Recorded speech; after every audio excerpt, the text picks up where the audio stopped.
Om Swastiastu. Perkenalkan, nama saya Lugdayani Sri Maherni, NIM 17705158.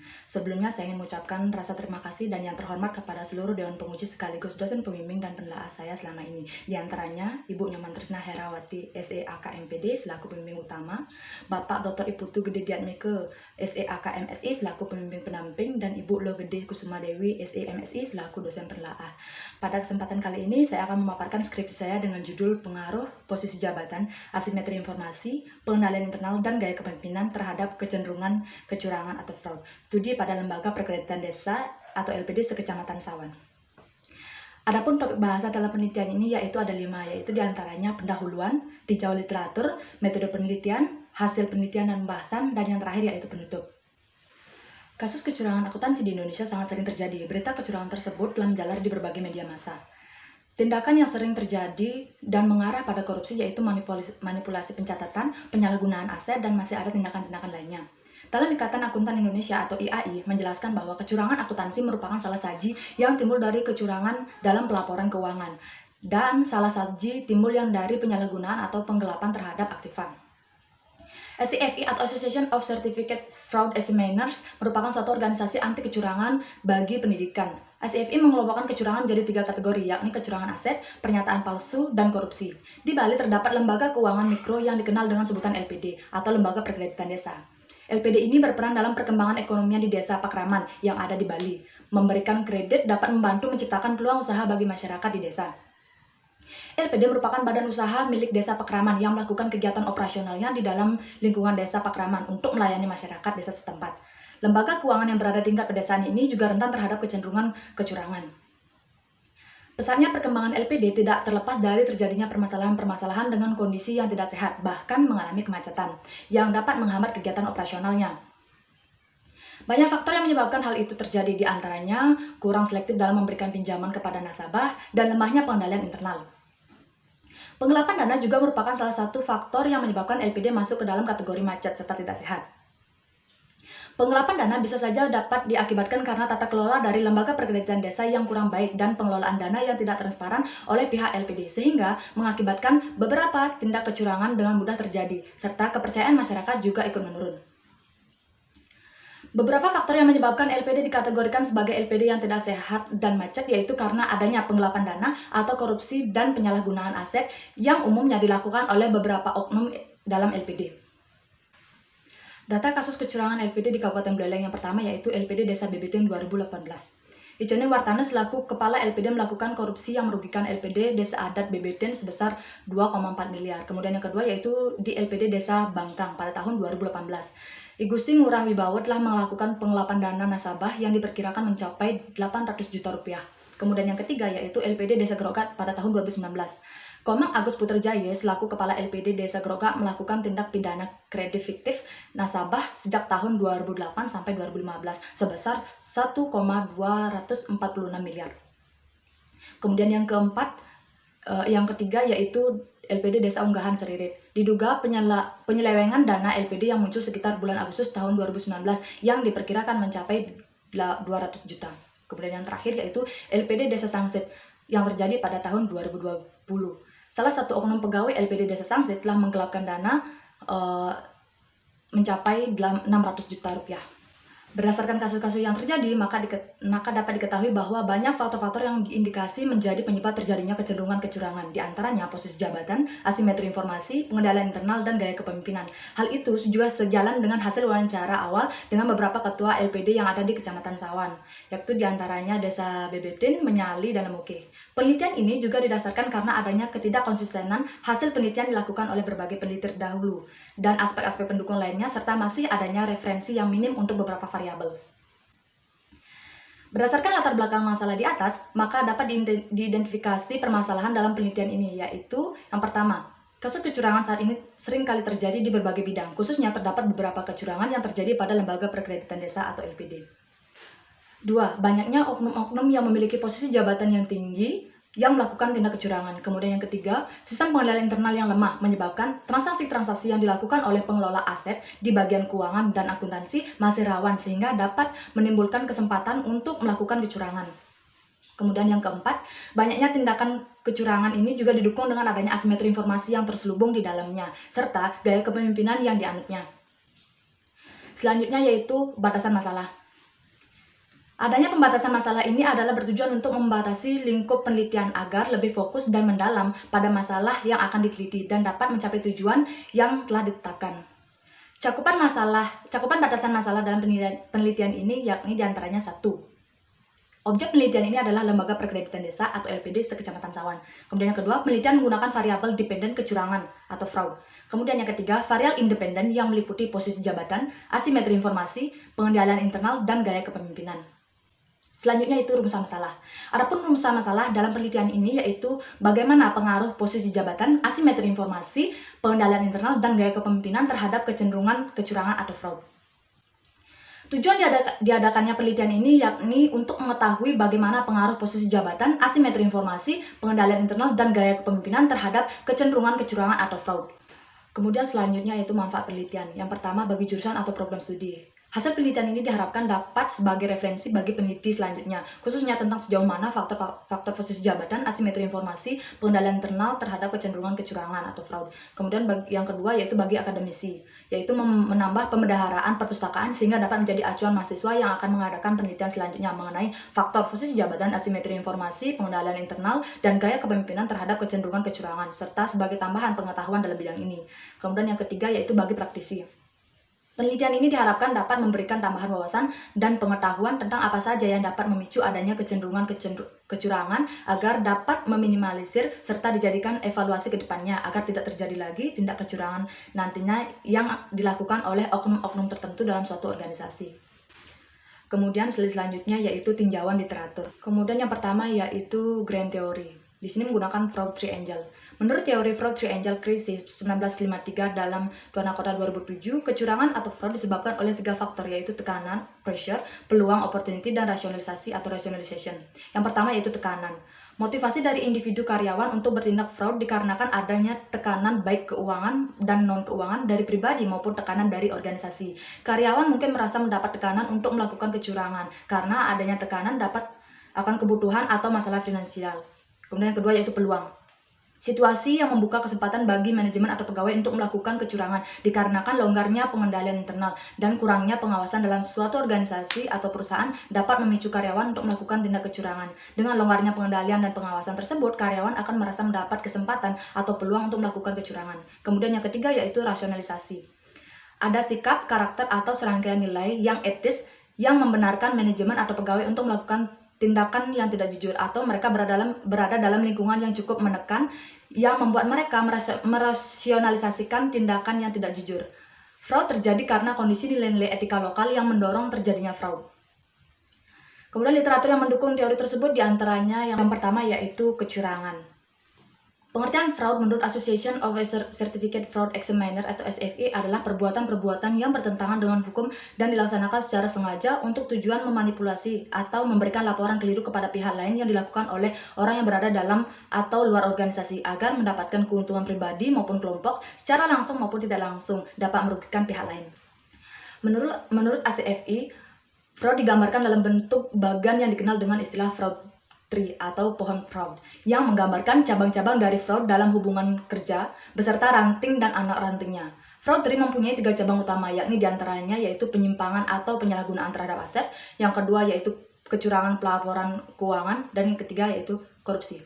Kemudian selanjutnya yaitu posisi jabatan. Dalam KBBI dijelaskan bahwa jabatan merupakan pekerjaan atau tugas pemerintahan atau organisasi. Posisi jabatan adalah kedudukan yang dimiliki oleh seseorang yang memiliki wewenang yang cukup penting sehingga mudah baginya untuk mengambil keputusan dengan atau tanpa persetujuan bawahannya. Posisi jabatan merupakan hak yang formal dan sah untuk mengeluarkan wewenang dalam mengambil keputusan, mengeluarkan perintah, dan mengalokasikan sumber daya agar tercapai. Kemudian yang ketiga yaitu asimetri informasi. Adalah situasi di mana terjadinya kesenjangan informasi antara pihak yang memiliki atau pihak yang menyediakan informasi dengan pihak yang membutuhkan informasi. Asimetri informasi merupakan bentuk agensi problem yang terjadi dalam hubungan agensi. Kemudian yang keempat yaitu pengendalian internal. Pengendalian internal merupakan rencana organisasi dan metode bisnis yang dipergunakan untuk menjaga aset, memberikan informasi yang akurat dan aktual, mendorong dan memperbaiki efisiensi jalannya organisasi, serta mendorong kesesuaian dengan kebijakan yang telah ditetapkan. Pengendalian internal merupakan suatu cara untuk mengarahkan, mengawasi, dan mengukur sumber daya suatu organisasi yang berperan penting untuk mencegah dan mendeteksi adanya penggelapan atau fraud, dan melindungi sumber daya organisasi. Kemudian yang kelima yaitu gaya kepemimpinan. Adalah cara yang digunakan dalam proses kepemimpinan yang diimplementasikan dalam perilaku kepemimpinan seseorang untuk mempengaruhi orang lain untuk bertindak sesuai dengan apa yang dia inginkan. Gaya kepemimpinan ada 4 gaya, yaitu yang pertama gaya kepemimpinan karismatik, yang kedua gaya kepemimpinan transaksional, yang ketiga gaya kepemimpinan transformasional, dan gaya kepemimpinan visioner.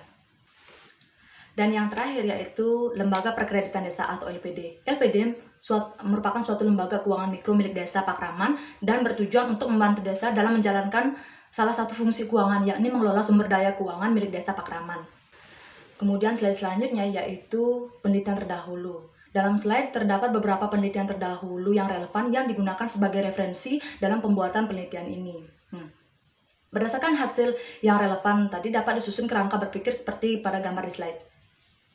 Kemudian slide selanjutnya yaitu pengembangan hipotesis. Hipotesis yang pertama yaitu posisi jabatan berpengaruh signifikan positif terhadap kecenderungan kecurangan atau fraud. Kemudian hipotesis kedua yaitu asimetri informasi berpengaruh secara signifikan positif terhadap kecenderungan terjadinya kecurangan atau fraud. Kemudian hipotesis yang ketiga yaitu pengendalian internal berpengaruh negatif terhadap kecenderungan terjadinya kecurangan atau fraud. Kemudian yang keempat yaitu gaya kepemimpinan berpengaruh negatif terhadap kecenderungan terjadinya kecurangan. Kemudian slide selanjutnya yaitu metodologi penelitian. Yang pertama yaitu pendekatan dan jenis penelitian. Jenis penelitian yang digunakan dalam penelitian ini yaitu dengan menggunakan pendekatan kuantitatif yang berbentuk asosiatif yang bertujuan untuk mengetahui hubungan antara dua variabel atau lebih. Kemudian yang kedua yaitu lokasi penelitian. Lokasi yang dilakukan pada penelitian ini yaitu Lembaga Perkreditan Desa atau LPD se-Kecamatan Sawan. Pemilihan lokasi di Kecamatan Sawan sebagai lokasi penelitian adalah karena masih ada beberapa LPD yang tersandung kasus kecurangan, baik itu korupsi maupun penggelapan lainnya, yang dilakukan oleh oknum-oknum tertentu. Selain itu, alasan lainnya yaitu di LPD Kecamatan Sawan itu beragam status kesehatannya, tidak hanya sehat semua, namun ada juga yang kurang sehat ataupun macet, serta dikondisikan dengan jumlah responden yang tersedia, karena ada beberapa kecamatan yang belum memenuhi kriteria. LPD di Kecamatan Sawan ini terdapat 18 desa, yakni Desa Sangsit Dangenye, Sangsit Dauyeh, Bungkulan, Jagerage, Menyali, Sawan, Bebetin, Sekumpul, Lemukeh, Kerobokan, Lebah, Manusese, Sari Besikan, Sinabun, Suwuk, Kloncing, Sudaji, dan Desa Galungan. Kemudian selanjutnya yaitu rancangan penelitian. Rancangan penelitian yang dilakukan akan dijelaskan dalam bentuk gambar seperti yang tertera pada slide. Kemudian selanjutnya yaitu populasi dan sampel. Populasi dalam penelitian ini adalah seluruh LPD yang ada di Kecamatan Sawan. Berdasarkan data yang diperoleh dari LPD Kabupaten Buleleng, jumlah LPD yang tercatat saat ini di Kecamatan Sawan sebanyak 18 LPD. Dalam penelitian ini menggunakan metode total sampling, yang artinya teknik pengambilan sampel di mana jumlah sampel sama dengan populasi. Alasan mengambil total sampling karena jumlah populasi kurang dari 100. Maka sampel yang digunakan di sini yaitu seluruh pegawai yang ada di seluruh LPD dengan jumlah 92 orang. Kemudian selanjutnya yaitu jenis dan sumber data. Jenis data yang diperlukan dalam penelitian ini adalah data primer dan data sekunder. Data primer dalam penelitian ini berupa hasil wawancara dan melalui kuesioner. Sedangkan untuk data sekunder itu berupa penelitian terdahulu yang sudah pernah dilakukan dan diuji keabsahannya serta data yang berasal dari pihak lembaganya. Kemudian selanjutnya yaitu metode pengumpulan data. Dalam penelitian ini dikumpulkan melalui metode angket, yaitu penyebaran daftar pertanyaan atau kuesioner yang akan diisi atau dijawab oleh responden. Kuesioner tersebut terdiri dari pertanyaan-pertanyaan dengan diberi penjelasan untuk setiap pertanyaannya agar dipermudah responden dalam menjawab. Kemudian metode pengambilan sampel yang digunakan dalam penelitian ini adalah metode total sampling atau sampel jenuh, sehingga diperoleh jumlah sampel sama dengan jumlah populasi. Kuesioner ini disusun menggunakan skala Likert. Kemudian yang terakhir yaitu variabel dan definisi operasional variabel penelitian. Dalam penelitian ini, variabel yang digunakan terbagi menjadi dua, yaitu variabel bebas atau variabel independen dan variabel terikat atau variabel dependen. Variabel independen yakni posisi jabatan, asimetri informasi, pengendalian internal, dan gaya kepemimpinan. Sedangkan untuk variabel dependen yakni kecenderungan kecurangan atau fraud. Kemudian selanjutnya yaitu metode dan teknik analisis. Metode analisis dalam penelitian ini menggunakan analisis regresi berganda untuk mengetahui pengaruh variabel independen terhadap variabel dependen. Sebelum melakukan uji hipotesis, terlebih dahulu menguji analisis kualitas data dengan uji validitas dan uji reliabilitas. Kemudian dilakukan uji asumsi klasik yang terdiri dari uji normalitas, uji multikolinearitas, dan uji heteroskedastisitas. Kemudian slide selanjutnya yaitu instrumen pengumpulan data. Yang pertama yaitu statistik deskriptif. Statistik deskriptif merupakan proses transformasi data penelitian dalam bentuk tabulasi sehingga mudah dipahami dan diinterpretasikan. Kemudian ada uji instrumen. Uji instrumen ada dua, yaitu uji validitas dan uji reliabilitas. Kemudian ada uji asumsi klasik. Uji asumsi klasik terdiri dari 3 uji, yaitu yang pertama uji normalitas, yang kedua uji multikolinearitas, dan yang ketiga yaitu uji heteroskedastisitas. Kemudian selanjutnya yaitu uji ketetapan model. Uji ketetapan model ada 3, yaitu uji F, yang kedua uji koefisien determinasi atau R2, dan yang ketiga yaitu uji T. Kemudian selanjutnya akan diolah dengan menggunakan regresi linear berganda. Kemudian slide selanjutnya yaitu mengenai hasil penelitian dan pembahasan. Hasil penelitian yang pertama yaitu mengenai deskripsi data. Subjek penelitian ini adalah karyawan yang bekerja pada Lembaga Perkreditan Desa atau LPD yang ada di Kecamatan Sawan. Dalam penelitian ini menggunakan metode total sampling atau sesu sampling. Dengan demikian, sampel yang digunakan adalah seluruh pegawai dengan jumlah 92 orang. Penelitian ini dilakukan dengan menyebar kuesioner sebanyak 92 buah ke 18 LPD di Kecamatan Sawan. Rincian pendistribusian dan pengembalian kuesioner serta informasi tingkat pengembalian disajikan dalam tabel di samping. Karena pengembalian kuesioner 100%, maka dinyatakan dapat digunakan ke tahap selanjutnya. Kemudian selanjutnya yaitu gambaran umum responden. Karakteristik responden dan berdasarkan demografi dalam penelitian ini digambarkan melalui variabel umur, jenis kelamin, pendidikan terakhir, masa kerja, dan jabatan. Data-data mengenai variabel-variabel tersebut dapat disajikan dalam tabel di samping. Berdasarkan tabel tersebut dapat diketahui bahwa karakteristik usia dari 92 responden yang diteliti menunjukkan bahwa sebagian besar responden berusia 41-50 tahun. Kemudian berdasarkan karakteristik jenis kelamin dari 92 responden yang diteliti disimpulkan bahwa sebagian besar responden berjenis kelamin laki-laki. Kemudian berdasarkan karakteristik tingkat pendidikan dari 92 responden yang diteliti disimpulkan bahwa sebagian besar responden memiliki pendidikan terakhir SMA atau SMK. Kemudian berdasarkan masa kerjanya, dari 92 responden yang diteliti, disimpulkan bahwa sebagian besar responden memiliki masa kerja lebih dari 5 tahun. Dan menurut jabatan dari 92 responden yang diteliti, disimpulkan bahwa responden sebagian besar memiliki jabatan kolektor. Kemudian selanjutnya yaitu uji kualitas data. Uji kualitas data yang pertama yaitu uji kualitas butir. Pengujian validitas setiap butir pertanyaan pada kuesioner digunakan analisis item yang mengkorelasikan skor tiap butir dengan skor total. Valid menunjukkan derajat ketepatan antara data yang sesungguhnya yang terjadi pada objek dengan data yang dapat dikumpulkan oleh peneliti. Uji validitas dilakukan dengan menggunakan Pearson correlation dengan bantuan program SPSS 26.0 for Windows. Hasil uji validitas butir disajikan pada tabel di atas. Kriteria keputusan valid dinyatakan apabila nilai signifikansi lebih kecil dari 0,05. Berdasarkan output pada tabel tersebut, nilai signifikansi untuk semua item lebih kecil dari 0,05, sehingga seluruh pernyataan kuesioner, posisi jabatan, asimetri informasi, pengendalian internal, dan gaya kepemimpinan serta kecenderungan kecurangan dinyatakan valid. Kemudian selanjutnya yaitu uji reliabilitas instrumen. Reliabilitas instrumen penelitian ini dinilai melalui besaran koefisien alpha Cronbach yang menunjukkan konsistensi internal item-item yang mendasari sebuah variabel. Secara ringkas, hasil uji reliabilitas disajikan pada tabel di atas. Nilai suatu instrumen dikatakan reliable apabila nilai alpha Cronbach lebih besar dari 0,70. Hasil uji reliabilitas pada tabel di atas menunjukkan bahwa semua variabel memiliki alpha Cronbach lebih besar dari 0,70. Jadi dapat disimpulkan bahwa kuesioner, posisi jabatan, asimetri informasi, pengendalian internal, dan gaya kepemimpinan serta kecenderungan kecurangan adalah reliable. Kemudian selanjutnya yaitu analisis deskriptif. Fungsi dari analisis deskriptif ini yaitu memberikan gambaran jawaban dari 92 responden yang diteliti. Hasil analisis deskriptif meliputi skor minimum, skor maksimum, skor rata-rata, dan standar deviasi. Deskripsi skor variabel posisi jabatan, asimetri informasi, pengendalian internal, gaya kepemimpinan, dan kecenderungan kecurangan tersaji pada tabel di samping. Berdasarkan tabel tersebut, dapat disimpulkan bahwa standar deviasi variabel independen dan variabel dependen lebih kecil dari skor rata-rata, menunjukkan bahwa sebaran skornya semakin dekat dari skor rata-ratanya, yang mengindikasikan respon terhadap variabel X1, X2, X3, X4, dan Y tidak bervariasi. Kemudian selanjutnya yaitu uji asumsi klasik. Yang pertama yaitu uji normalitas. Uji normalitas dilakukan pada nilai unstandardized residual pada model regresi yang menggunakan one sample Kolmogorov-Smirnov test. Hasil uji normalitas tersaji pada tabel di atas. Berdasarkan tabel tersebut ditunjukkan bahwa nilai signifikansi sebesar 0,200. Nilai signifikansi lebih besar dari 0,05 untuk statistik Kolmogorov-Smirnov set. Berdasarkan kriteria uji normalitas, data terdistribusi normal jika nilai signifikansi lebih besar dari 0,05. Hal ini menunjukkan bahwa sebaran data terdistribusi dengan normal. Selanjutnya yaitu uji multikolinearitas.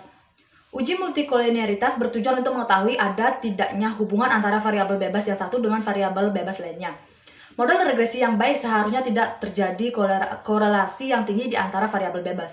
Uji multikolinearitas dapat diuji dengan menggunakan Variance Inflation Factor atau VIF.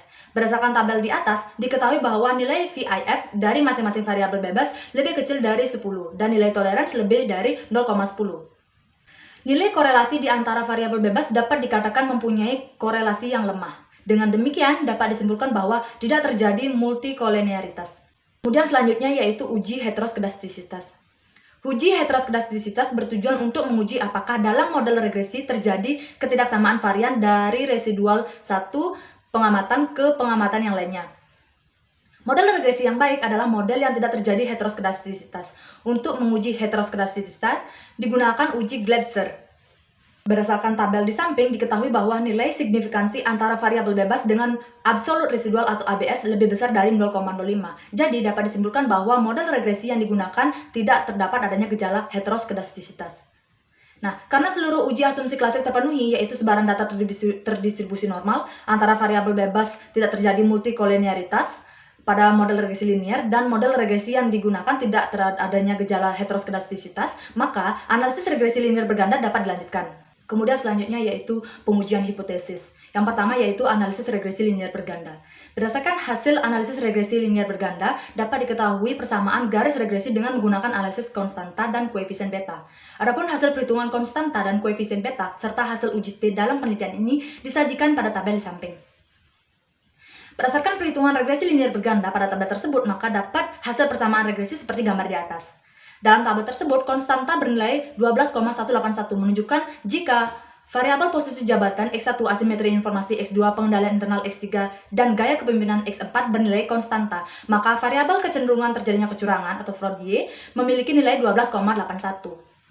Di sini, koefisien variabel bebas posisi jabatan dan asimetri informasi bertanda positif, yang artinya variabel X1 dan X2 berpengaruh positif terhadap variabel Y. Sedangkan koefisien variabel pengendalian internal dan gaya kepemimpinan bertanda negatif, yang artinya variabel X3 dan X4 berpengaruh negatif terhadap variabel Y. Untuk melihat hipotesis diterima atau ditolak, maka perlu dilakukan uji parsial T. Pada tabel tersebut, nilai signifikansi lebih kecil dari 0,05, sehingga seluruh hipotesis H1, H2, H3, dan H4 diterima, yaitu X1, X2, X3, dan X4 berpengaruh terhadap Y secara parsial. Kemudian selanjutnya yaitu analisis koefisien determinasi. Koefisien determinasi menunjukkan seberapa besar pengaruh variabel bebas X terhadap variabel terikat Y, yang ditunjukkan dengan nilai adjusted R-square. Pada penelitian ini menggunakan nilai dari adjusted R-square karena dianjurkan digunakan pada saat mengevaluasi mana model regresi terbaik. Berdasarkan tabel tersebut diketahui bahwa koefisien determinasi sebesar 0,733. Hal ini menunjukkan bahwa 73,3% variabel kecenderungan kecurangan dipengaruhi oleh variabel posisi jabatan, asimetri informasi, pengendalian internal, dan gaya kepemimpinan. Sedangkan 26,7% dipengaruhi oleh faktor lain. Karena seluruh hipotesis diterima, maka pembahasan yang dapat saya sampaikan adalah yang pertama yaitu posisi jabatan berpengaruh positif terhadap kecenderungan terjadinya kecurangan. Artinya semakin tinggi posisi jabatan, maka semakin tinggi pula kecenderungan tingkat kecurangan. Yang kedua yaitu asimetri informasi berpengaruh positif terhadap kecenderungan terjadinya kecurangan. Artinya semakin tinggi asimetri informasi, maka semakin tinggi pula kecenderungan kecurangan. Yang ketiga yaitu pengendalian internal berpengaruh negatif terhadap kecenderungan terjadinya kecurangan. Yang artinya semakin tinggi pengendalian internal, maka kecenderungan kecurangan akan menurun. Kemudian yang keempat, gaya kepemimpinan berpengaruh negatif terhadap kecenderungan kecurangan. Yang artinya semakin tinggi tingkat gaya kepemimpinan, maka kecenderungan terjadinya kecurangan akan menurun. Kemudian slide selanjutnya yaitu implikasi penelitian. Berdasarkan hasil penelitian dan pembahasan ditemukan adanya pengaruh posisi jabatan, asimetri informasi, pengendalian internal, dan gaya kepemimpinan terhadap kecenderungan terjadinya kecurangan. Yang mana ini berimplikasi terhadap manajemen agar lebih terstruktur dan ketat dalam pembagian wewenang dan tanggung jawabnya, penyampaian informasi secara terbuka, serta pengendalian internal agar manajemen LPD menjadi lebih baik sehingga dapat meminimalisir kecenderungan kecurangan. Kemudian slide selanjutnya yaitu simpulan dan saran. Nah, berdasarkan hasil penelitian dan pembahasan hipotesis terkait dengan pengaruh posisi jabatan, asimetri informasi, pengendalian internal, dan gaya kepemimpinan terhadap kecenderungan kecurangan, maka dapat ditarik simpulan sebagai berikut. Yang pertama, posisi jabatan berpengaruh positif terhadap kecenderungan terjadinya kecurangan yang ditujukan dengan koefisien regresi positif 0,250 dengan nilai signifikansi uji T 0,000 lebih kecil dari 0,05. Kemudian yang kedua yaitu asimetri informasi berpengaruh positif terhadap kecenderungan kecurangan yang ditujukan dengan koefisien regresi positif 0,106 dengan nilai signifikansi uji T 0,012 lebih kecil dari 0,05. Kemudian yang ketiga yaitu pengendalian internal. Pengendalian internal berpengaruh negatif terhadap kecenderungan kecurangan ditujukan dengan koefisien regresi negatif min 0,218 dengan nilai signifikansi uji T 0,02 lebih kecil dari 0,05. Kemudian yang keempat yaitu gaya kepemimpinan berpengaruh negatif terhadap kecenderungan terjadinya kecurangan yang ditujukan dengan koefisien regresi negatif min 0,180 dengan nilai signifikansi uji T 0,004 lebih kecil dari 0,05. Nah, kemudian yang slide terakhir yaitu saran. Saran yang pertama yaitu bagi LPD yang ada di Kecamatan Sawan, perlu diperhatikan terkait posisi jabatan, asimetri informasi, pengendalian internal, dan gaya kepemimpinan, sehingga pegawai dapat bekerja dengan jujur sesuai dengan posisi jabatannya, tidak ada informasi yang ditutup-tutupi antara atasan dengan pegawai.